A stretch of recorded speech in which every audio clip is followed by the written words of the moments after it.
నేను వెళ్ళిపోయి లేకపోక మునుపు లేకపోక మునుపు నేను తెప్పరిల్లునట్లు నన్ను కోపముతో చూడకుము. నన్ను కోపముతో చూడకు. దేవుడు కోపముతో చూస్తే నరుడు బ్రతుకుతాడా? కదా.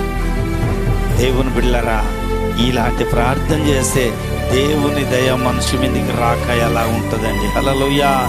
ఖచ్చితంగా దేవుని దయ నీ మీదకి వస్తుంది అన్నమాట. హల్లెలూయా. భక్తుడి ప్రార్థన, నేను వెళ్ళిపోయి లేకపోక మునుపు నేను తెప్పరిల్లునట్లు నన్ను కోపముతో చూడకుమయ్యా. నీ కోపము నా మీద జాలి కలిగి రావాలా? నా మీద నీ దయ కావాలయ్యా.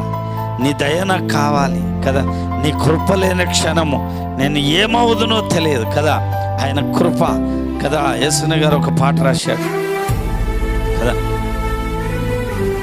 నవనూతన మార్గమున నన్ను